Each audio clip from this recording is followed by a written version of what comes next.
안녕하십니까, 박사호입니다. 수익 창출이 중지된 월드리딩 채널은 가짜 뉴스의 홍수 속에서 시대를 읽는 인사이트를 제공합니다.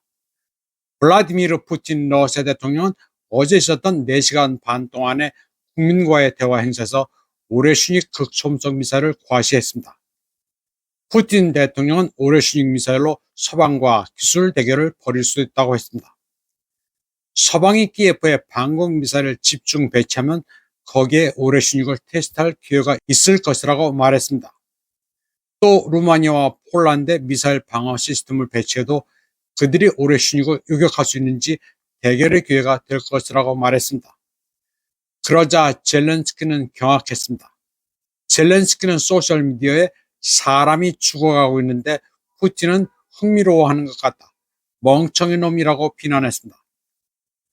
푸틴 대통령은 이와 관련해 러시아 베르브 카날의 파벨 자루빈과 추가 인터뷰를 갖고 지금 당장이라도 그러한 하이테크 결투를 벌일 준비가 되어 있다고 말했습니다.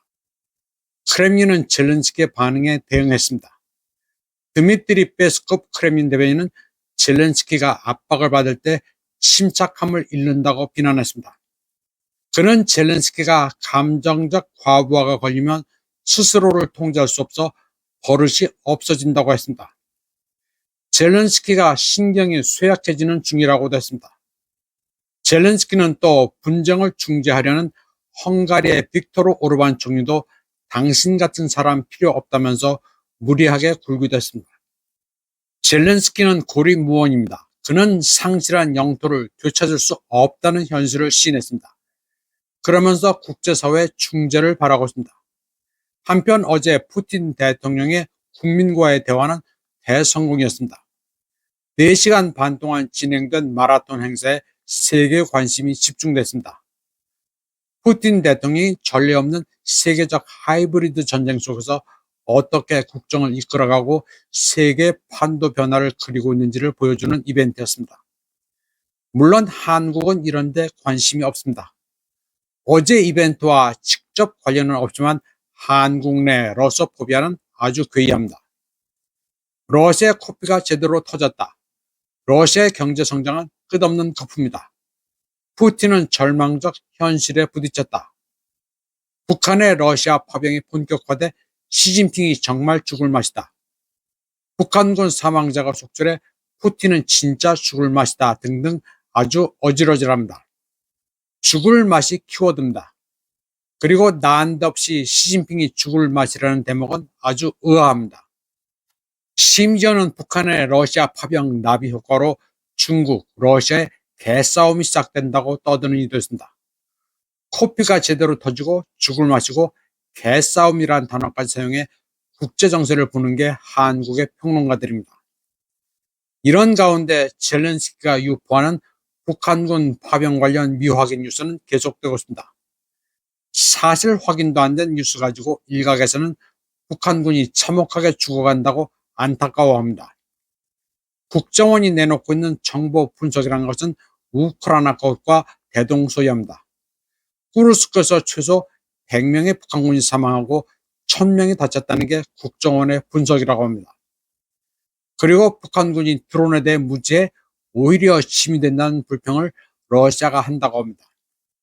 낯선 전장 환경에서 북한군이 전선 돌격대 역할로 소모된다는 게 국정원 주장입니다. 어찌 이렇게 우크라이나 주장과 같은지 모를 일입니다. 북한군 부상병 추정 영상도 나왔다고 하는데 아시아계 남성들의 헤어스타일도 북한군이 맞는지 의심스럽습니다. 그러면 한국 내 정치 상황도 간단히 정리해 보겠습니다. 트럼프 행정부는 아직 모르겠으나 바이든 행정부는 한덕수 총리 겸 대통령 권한대행을 지지한다고 밝혔습니다. 야당과 이재명을 미국이 견제할 의지를 보이고 있는 만큼 한덕수 권한대행은 중심을 잡고 소신껏 하면 됩니다. 그런 면에서 양곡관리법, 국회에서 증언 및 감정에 대한 법률 등의 거부권을 행사한 것은 100번 잘한 일입니다. 윤석열이 몰락하면 하늘이 무너지는 것으로 아는 분들도 있는데 이제 그럴 필요는 없습니다. 문재인과 한통속인 윤석열 정권은 털고 가는 게 순리입니다. 윤 정권이 붕괴돼도 이재명의 사법 리스크가 없어지진 않는다고 여러 번 말씀드렸습니다. 쌍방울 대북 송금 혐의와 관련해 유화영에게 2심에서 7년 8개월의 중형이 선고됐습니다. 이재명에게는 치명타입니다.